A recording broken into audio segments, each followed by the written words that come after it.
వైఎస్ఆర్సీపీ అధినేత జగన్మోహన్ రెడ్డి ఇటు రోజాకి, మాగుంట శ్రీనివాస్ రెడ్డికి, చెవిరెడ్డి భాస్కర్ రెడ్డికి భారీ జలక్కివ్వబోతున్నారా?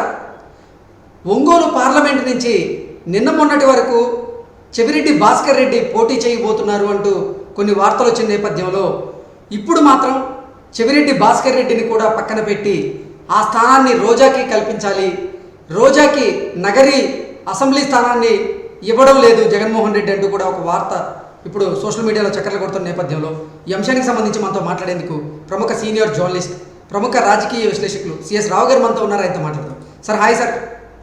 హలో కృష్ణ సార్, నిన్న మొన్నటి వరకు ఇప్పుడు సిట్టింగ్ ఎంపీగా ఉన్నటువంటి ఒంగోలు సిట్టింగ్ ఎంపీగా ఉన్నటువంటి ఒంగోలు పార్లమెంటుకి సంబంధించి సిట్టింగ్ ఎంపీకి ఈసారి అవకాశం కల్పించట్లేదు జగన్మోహన్ రెడ్డి, మాగుంట శ్రీనివాస్ రెడ్డికి భారీ జలక్కివ్వబోతున్నారంటూ కూడా నిన్న మొన్నటి వరకు ఒక వార్త చూసాం. ఆ స్థానంలో చెవిరెడ్డి భాస్కర్ రెడ్డిని పోటీ చేయించే యోచనలో జగన్మోహన్ రెడ్డి ఉన్నట్లుగా కూడా ఒక వార్త అయితే నిన్న మొన్నటి వరకు హల్చల్ చేసింది. కానీ ఈరోజు మాత్రం రోజా గారిని ఒంగోలు పార్లమెంటు స్థానం నుంచి పోటీ చేయించబోతున్నారంటూ కూడా ఇప్పుడు ఒక వార్త బయటకు వచ్చింది. ఏంటి సార్, ఏ వార్తను నమ్మాలి అంటే ఏం చెప్తారు? ఒకటేంటంటే కొంతమందిని వెంటనే తీసేయాలంటే జగన్మోహన్ రెడ్డి ఇబ్బంది పడుతున్నాడు అనేది అర్థమవుతుంది మనకి. ఆ జాబితాలో ఎవరెవరు ఉన్నారంటే రోజా, అలాగే గుడివాడ అమర్నాథ్, కొడాలి నాని, పేర్ని నాని, ఇలాంటి వాళ్ళు, అలాగే తాజాగా చూసినట్టయితే నెల్లూరు సిటీకి సంబంధించినటువంటి ఇన్ఛార్జ్గా ఉన్నటువంటి అనిల్ కుమార్ యాదవ్, ఇలాంటి వాళ్ళని ఏంటంటే ఇలాంటి వాళ్ళందరూ వీర విజయులుగా జగన్మోహన్ రెడ్డికి ఉన్నారు. వాళ్ళని ఎకాఎకిన మార్చడానికి కొంత సందేహిస్తున్నాడు జగన్మోహన్ రెడ్డి. అందుకే ప్రత్యామ్నాయ మార్గాలు చూపిస్తూ వాళ్ళకి ఈ మార్పులు చేస్తున్నారని చెప్పి మనం అనుకోవచ్చు. చెవిరెడ్డి భాస్కర్ రెడ్డి కూడా ఆ జాబితాలో ఉంటారు. సో చెవిరెడ్డి భాస్కర్ రెడ్డిని కాదని జగన్మోహన్ చేయలేరు. ఒకవేళ చేసి సున్నితంగా పక్క తప్పించేటువంటి ప్రయత్నం చేయాలి. ఈవెన్ బాలినేని రెడ్డి విషయంలో కూడా అదే జరిగింది. మిగతా వాళ్ళు చాలా కఠినంగా వ్యవహరించారు. ఎస్సీ ఎస్టీ బీసీలకు సంబంధించినటువంటి మార్పులు ఎకాఎకన చేసేసారు. పైగా తాడేపల్లి క్యాంప్ ఆఫీస్ లో ఉన్నటువంటి ధనుంజయ రెడ్డి ఇచ్చినటువంటి రిపోర్టు, ధనుంజయ రెడ్డిని కలిసి వెనక్కి రావాల్సిన పరిస్థితి ఎస్సీ సంబంధించినటువంటి సిట్టింగ్ ఎమ్మెల్యేలకి ఏర్పడింది. అదే ఇప్పుడు నేను చెప్పినటువంటి జాబితా రోజా కానీ, గుడివాడ అమర్నాథ్ కానీ, చెవిరెడ్డి భాస్కర్ రెడ్డి కానీ, అనిల్ కుమార్ యాదవ్ కానీ, కొడాలి నాని కానీ, పేర్ని నాని కానీ, అహ్మద్ రాంబాబు కానీ, ఇలాంటి వాళ్ళు ఉన్నారు. వీళ్ళని ఎకాఎకన మార్చేటువంటి పరిస్థితి ఉండదు. వాళ్ళకి ఏదో ఒకటి నచ్చజెప్పి ప్రత్యామ్నాయ మార్గాలు చూపి సున్నితంగా, నైస్గా, చాకచక్యంగా తప్పించాలి. ఆ ప్రయత్నంలో భాగంగా ఇప్పుడు నగిరిలో తప్పించాలని చెప్పి చాలా కాలం నుంచి అనుకుంటూ ఉన్నారు. ఎందుకంటే నగిరిలో సిచ్యువేషన్ చాలా ఇబ్బందికరంగా ఉంది వైఎస్ఆర్ కాంగ్రెస్ పార్టీకి అనేది సర్వేలు చెప్తున్నటువంటి సారాంశం. దాంట్లో భాగంగా నగిరి నుంచి రోజాని తప్పించాలి అని అంటే రోజా రకరకాలుగా ఒత్తిడి తీసుకొస్తూ ఉంది జగన్మోహన్ రెడ్డి మీద. మళ్ళీ అక్కడి నుంచి పోటీ ఏ రూపంలో తీసుకొస్తుందని అంటే తమిళనాడు ముఖ్యమంత్రి స్టాలిన్ నుంచి ఒకవైపు, ఇంకొక వైపు మాజీ తెలంగాణ ముఖ్యమంత్రిగా ఉన్నటువంటి కేసీఆర్ నుంచి, ఇలా రకరకాలుగా ఆమె పరిచయాలు ద్వారా జగన్మోహన్ రెడ్డి మీద ఒత్తిడి. దాంట్లో భాగంగా నగిరి నుంచి ఆమెను మార్చాలంటే మార్చలేనటువంటి సిచ్యువేషన్ లో జగన్మోహన్ రెడ్డి ఉన్నారు. అందుకే ఇప్పుడు ఒక ఛాలెంజ్ ఇప్పుడు రోజాకి ఒంగోలు నుంచి కనుక ఎంపీగా కంటెస్ట్ చేయిస్తే కనుక గెలిస్తే గెలుస్తారు, లేదంటే కనీసం అప్లికేషన్ అన్నా పోతుంది కదా అనేటువంటి యాంగిల్లో ఇప్పుడు జగన్మోహన్ రెడ్డి ఆలోచించినట్టు అనిపిస్తూ ఉంది. అందుకే ఇప్పుడు నగిరిలో పనికిరానటువంటి రోజాని ఒంగోలు తీసుకొచ్చి ఎంపీగా కంటెస్ట్ చేయిస్తానని చెప్పి చెప్తూ ఉన్నారు జగన్మోహన్ రెడ్డి. అలాగే తాడేపల్లి క్యాంపస్లో వస్తున్నటువంటి న్యూస్. అలాగే నెల్లూరు సిటీకి పనికిరానటువంటి అనిల్ కుమార్ యాదవ్ని నర్సరావుపేట ఎంపీగా మార్చేటువంటి ప్రయత్నం చేస్తున్నారు. సో ఈ మార్పుల మీద తొలి నుంచి కూడా కొన్ని విమర్శలు వస్తున్నాయి. ప్రత్యేకించి రోజా విషయంలో తీసుకుంటే రోజా నగర్ నుంచి పోటీ చేస్తే కనుక అక్కడ మేము కోఆపరేట్ చేయమని చెప్పేసి అక్కడ మాజీ మున్సిపల్ చైర్మన్గా ఉన్నటువంటి కేజే కుమార్ కానీ, లేదంటే అక్కడ ఉన్నటువంటి చైర్పర్సన్ కేజే శాంతి కానీ, ఎంపీటీసీలు కానీ, జడ్పీటీసీలు కానీ మూకుమ్మడిగా రోజా మీద తిరగబడ్డారు.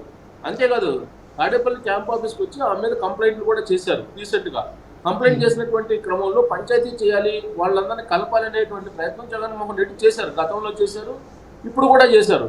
కానీ రోజాతో కలిసి నడవడానికి అక్కడ ఉండేటువంటి వికేశ్రేణి కానీ, క్యాడర్ కానీ సిద్ధంగా లేదు అనేది జగన్మోహన్ రెడ్డికి స్పష్టంగా అర్థమైపోయింది. ఇలాంటి పరిస్థితుల్లో జగన్మోహన్ రెడ్డి రోజాని అక్కడి నుంచి తప్పించడం మాత్రమే మార్గం. దానికి తోడు అక్కడ ఉన్నటువంటి మంత్రి పెద్దిరెడ్డి రామచంద్రారెడ్డి కానీ, చెవిరెడ్డి భాస్కర్ రెడ్డి కానీ, ఇలాంటి వాళ్ళకి ఆమె రాజకీయాలు అనేవి పడడం లేదు. సో అక్కడ రోజా ఉండటానికి లేదు అనేటువంటి యాంగిల్లోనే అక్కడ ఉండేటువంటి లోకల్ లీడర్స్ కానీ, లోకల్ క్యాడర్ కానీ, దితీష్ రెడ్డి కానీ ఇవన్నీ కూడా మూకుమ్మడిగా రోజా మీద తిరగబడినటువంటి పరిస్థితి. ఇలాంటి పరిస్థితుల్లో రోజాకి టికెట్ ఇస్తే కనుక అక్కడ ఓడిపోయేటువంటి సిచ్యువేషన్ కన్ఫామ్గా కనిపిస్తుంది అనేది ఐపాక్ ఇచ్చినటువంటి సర్వే సారాంశం అనేది తాడేపల్లి వర్గాల్లో నడుస్తున్నటువంటి చర్చ. అందుకే ప్రత్యామ్నాయంగా రోజాని ఒంగోలు తీసుకొచ్చి ఒంగోలులో పోటీ చేయించాలి అనేటువంటి ఒక నిర్ణయానికి వైఎస్ఆర్ కాంగ్రెస్ పార్టీ వచ్చినట్టు కూడా తెలుస్తుంది. ఎందుకు ఆ విధమైన నిర్ణయం తీసుకున్నారు జగన్మోహన్ రెడ్డి అని అంటే, ఇప్పుడున్నటువంటి సిట్టింగ్ ఎంపీగా ఉన్నటువంటి మాగుంట శ్రీనివాసరెడ్డికి డోర్స్ క్లోజ్ అయిపోయాయి తాడేపల్లి క్యాంప్ ఆఫీస్లో. ఆ విషయాన్ని ఆల్రెడీ గతంలోనే మనం చర్చించుకున్నాము. ఇంకోటి ఏంటంటే, ఒంగోలు సిట్టింగ్ ఎమ్మెల్యేగా ఉన్నటువంటి బాలినేని శ్రీనివాసరెడ్డి మాగుంట శ్రీనివాసరెడ్డి ఎంపీగా పోటీ చేస్తేనే నేను పోటీ చేస్తానని చెప్పి ఇంతకాలం వరకు చెప్పారు. కానీ ఇప్పుడు మాగుంట శ్రీనివాసరెడ్డిని వదిలిపెట్టేసి గత 4 రోజుల నుంచి కూడా ఒంగోలు ఎమ్మెల్యేగా నేను కంటెస్ట్ చేయబోతున్నాను, ఇవే నా చివరి ఎన్నికలు అంటూ మాగుంట శ్రీనివాసరెడ్డిని కాదని బాలినేని శ్రీనివాసరెడ్డి ప్రచారం చేసుకుంటున్నారు. అంటే డోర్స్ క్లోజ్ అయిపోయాయి మాగుంట శ్రీనివాసరెడ్డికి. సో కాబట్టి ఇప్పుడు అక్కడి నుంచి ఎవరు పోటీ చేస్తారు? ఒంగోలు ఎంపీగా వైవి సుబ్బారెడ్డి పోటీ చేస్తారా అనేది తొలి రోజుల్లో వినిపించినటువంటి మాట. కానీ వైవి సుబ్బారెడ్డికి బాలినేని శ్రీనివాసరెడ్డికి పొసగినటువంటి సిచ్యువేషన్.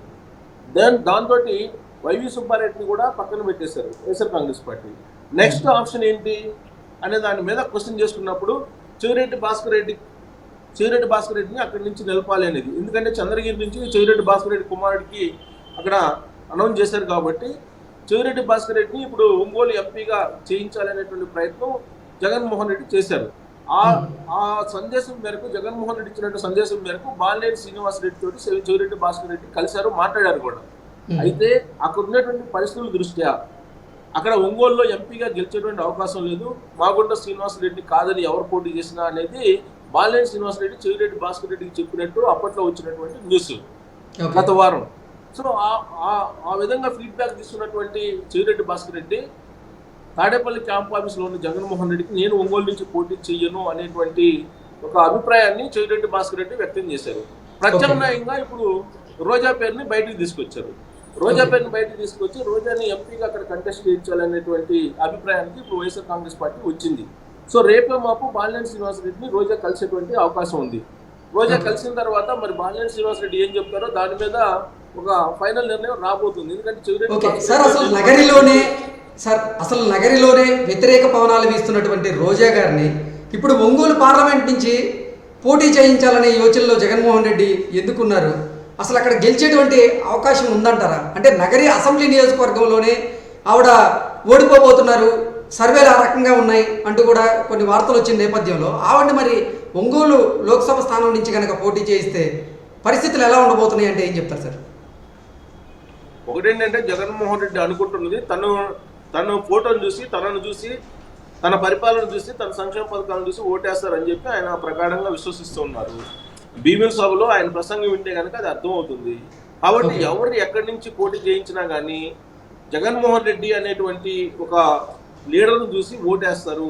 అక్కడ ఎవరు రోజా నుంచోబెట్టినా, లేదంటే అనిల్ కుమార్ యాదవ్ని నర్సరావుపేటలో నుంచోబెట్టినా, లేదంటే ఏలూరులో ఇంకొకరు నుంచోబెట్టినా, ఇలా వాళ్ళు ఆయన సఫల్ చేస్తూ ఉన్నారు.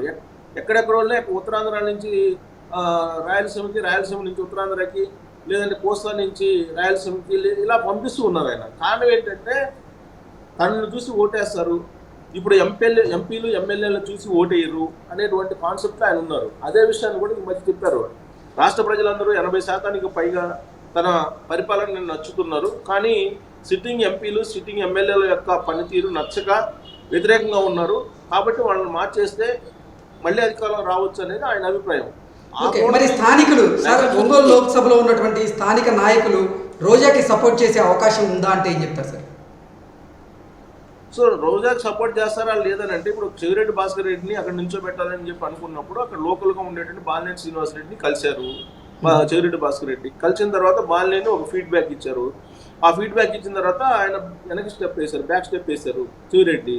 ఇప్పుడు మళ్ళీ రోజా వచ్చి కలిస్తే బాలినేని శ్రీనివాసరెడ్డి ఒక ఫీడ్బ్యాక్ ఇస్తారు. లోకల్గా ఉండేటువంటి లీడర్లు కలుస్తారా, కలిసి పనిచేస్తారా, చెయ్యరా, కోఆపరేట్ చేస్తారా, ఒకవేళ ఒంగోలు ఎంపీగా రోజా పోటీ చేస్తే ఎదురయ్యేటువంటి పరిస్థితులు ఏంటి, ఇవన్నీ కూడా ఎక్స్ప్లెయిన్ చేస్తారు వాళ్ళకి బాలినేని శ్రీనివాసరెడ్డి.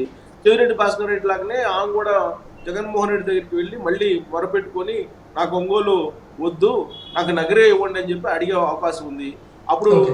నగర్ నుంచి ఇచ్చే అవకాశం లేదు, ఒంగోలు నుంచి ఇచ్చే అవకాశం లేదు. ఆమె అల్టిమేట్ గా ఈ మధ్యకాలం 2 రోజుల నుంచి వినిపిస్తున్నది విధంగా డిఎంకే పార్టీ తరఫు నుంచి ఎంపీగా తమిళనాడు వెళ్ళి పోటీ చేస్తారని చెప్పి కూడా వినిపిస్తుంది 2 రోజుల నుంచి. బహుశా ఫైనల్ గా అటు వెళ్ళేటువంటి అవకాశం ఉంది ఒంగోలు కానీ కాకపోతే. సో ఇట్లా రోజా మీద రకరకాలుగా వినిపిస్తూ ఉన్నాయి. సో నగర్ నుంచి అయితే మాత్రం ఆమెకి టికెట్ గల్లంత అయినట్టు అని చెప్పి ఇప్పుడు మనం విశ్లేషించుకోవడానికి అవకాశం ఉంది. Okay okay sir, thank you so much.